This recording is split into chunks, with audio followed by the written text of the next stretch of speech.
Hey, what's up YouTube? Spawny here. Today I'm going to bring you a post-Bosch Burning Abyss deck profile.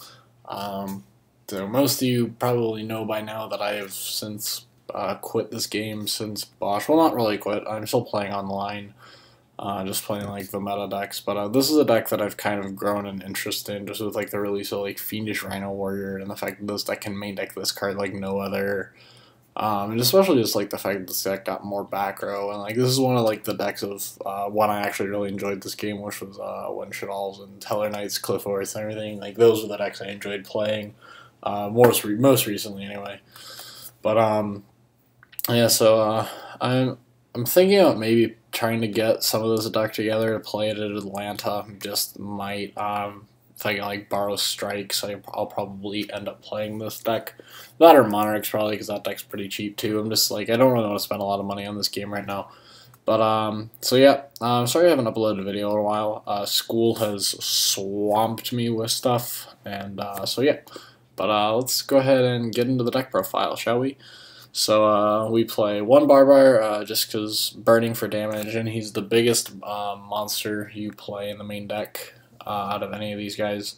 So the 17 are actually kind of come in handy with like a Seer play or something. We play one Kagna just because it can dump good and evil. That's the main reason we play it. And it's another name. Double Seer because he's limited to 2. I personally think he should have went to 1 and Graf should have stayed at 2. But, you know, Konami has their own opinion on things, I suppose. So, double Seer. Double Farfa, just clear the board, get your OTKs going more consistently. Triple Fiendish Rhino Warrior. With the loss of Mathematician to 1, we just completely cut Mathematician because we have this card now. For those of you who don't know what this card does, it's a level 3 Fiend Earth monster. 1400 attack. And then Fiend-type monsters you control, except for himself, can't be destroyed by battle or card effects. And then when he's sent to the graveyard, you can send a Fiend-type monster from your deck to your graveyard. So he's basically a mathematician when he detaches, and he prevents all of your Burning Abyss from dying by their own effects. So you can summon Burning Abyss monsters while you have him on the field. So he's a very, very good card. The one lowly Graf, rest in peace. One Libic, just because Libic's still cool.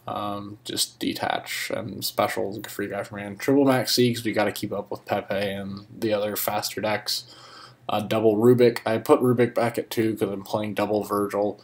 I guess this is controversial, but I felt like there was no reason to not play double Rubik.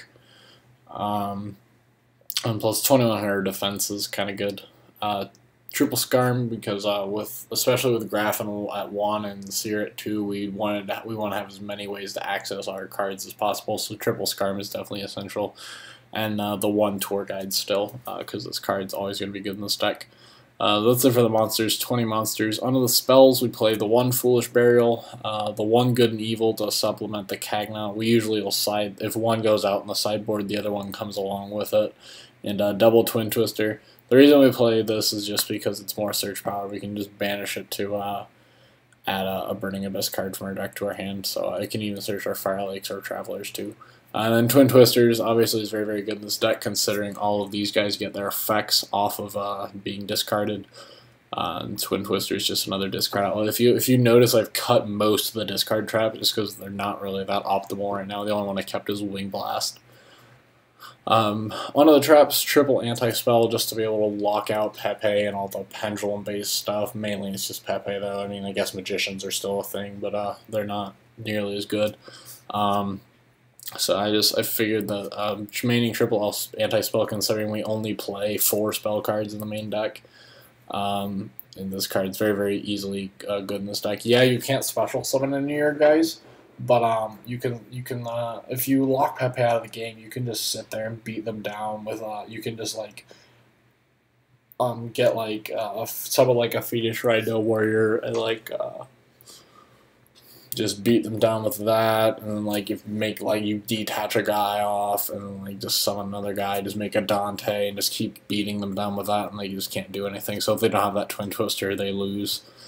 In most Pepe decks, I believe only main deck 1 to 2, and then side deck 1 to 2 more.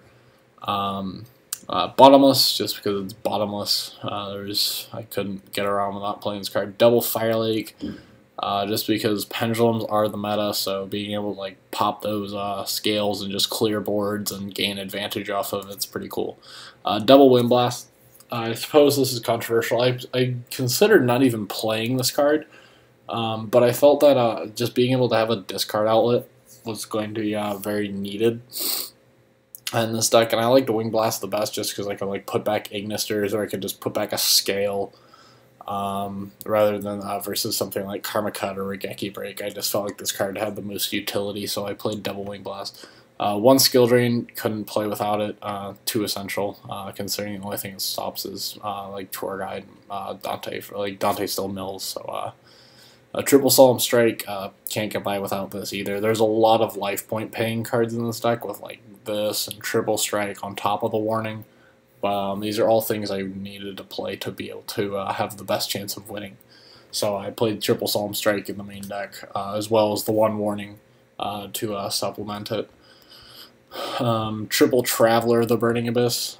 This card is really good for when you make all your big pushes, and then like you just summon back all, you just go for like double Dante and like mill a bunch of guys and like get a bunch of guys in Grave, and then you just travel them all back.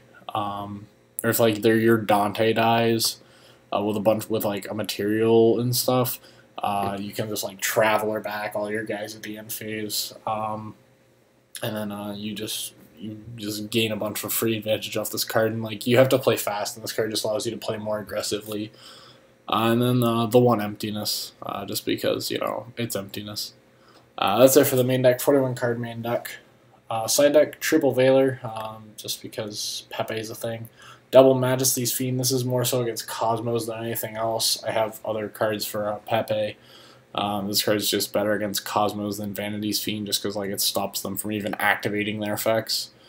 So yeah, it's really good. One Spell Canceller, just against Pendulum decks.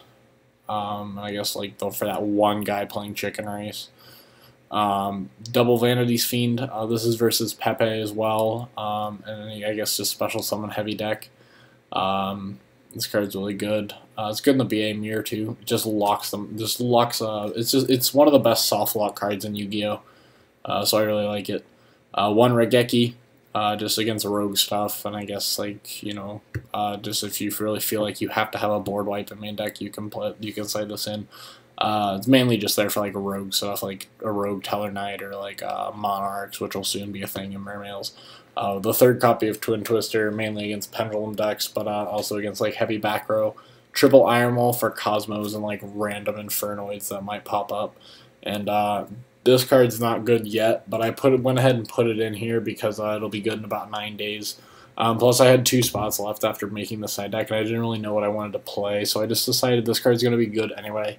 So I might as well just put it in because it's going to be good against Monarchs, which drop soon, which I'll be uploading a deck profile of that as well soon. I want to test that a little bit more before I bring it to you guys, though, because that is actually a deck I'm considering playing at YCS Atlanta, which I'm planning to attend that event, all going well. But this card is just really good against Monarchs because it just locks them out of the game. It's like an Iron Wall for Infernoids. It just locks them out of the game and they can't do anything. Extra deck, double Virgil to supplement double Rubik, and plus I had the space. Triple Dante, triple Downard, it's all standard stuff. One Alucard just to pop like back rows and stuff. One Angineer, just because it's a good card that allows me to stall. Giga Brilliant just to boost my guys. Acid Golem because I'm playing Skill Drain, so it's even better. Nightmare Shark because that 2,000 for game gets in there. Utopic Future to clear boards with Dante's on them. And the one Zen mains to stall and pop stuff. The extra deck's pretty straightforward. Nothing really needs too much explaining there. But that's the deck, guys. Let me know what you guys think about it. I like this deck a lot. It's very, very good deck, I think. Well, I wouldn't say it's like the best deck, but it's tier 2. Burning Abyss can still get in there, especially if you can like open like a fire like end your turn with like double Dante and like a Fire Lake set, or like a Twin Twister with like a Seer in hand, or a Scarm. Just like there's a lot of stuff this deck can do, but like I mean, it's a decent deck for those of you who don't want to spend the money on Pepe and are looking for a cheaper alternative to play Yu-Gi-Oh! This format. And with this guy out, it just helps the decks cause even more. But let me know what you guys think of the deck profile. Let me know what any changes you would make. I will be uploading a Monarch deck profile sometime in the near future. So stay tuned for that. And yeah, let me know what you guys think about it. Comment, rate, subscribe. I will be trying to upload more consistently again. School just completely swamped me. First day back, everyone's giving me homework again. So, you know, but I am being able to make this video for you guys, and hopefully I'll be able to make a couple more for you guys in the next couple days, in the near future at least. Alright, let me know what you guys think. Comment, rate, subscribe, and Spawny.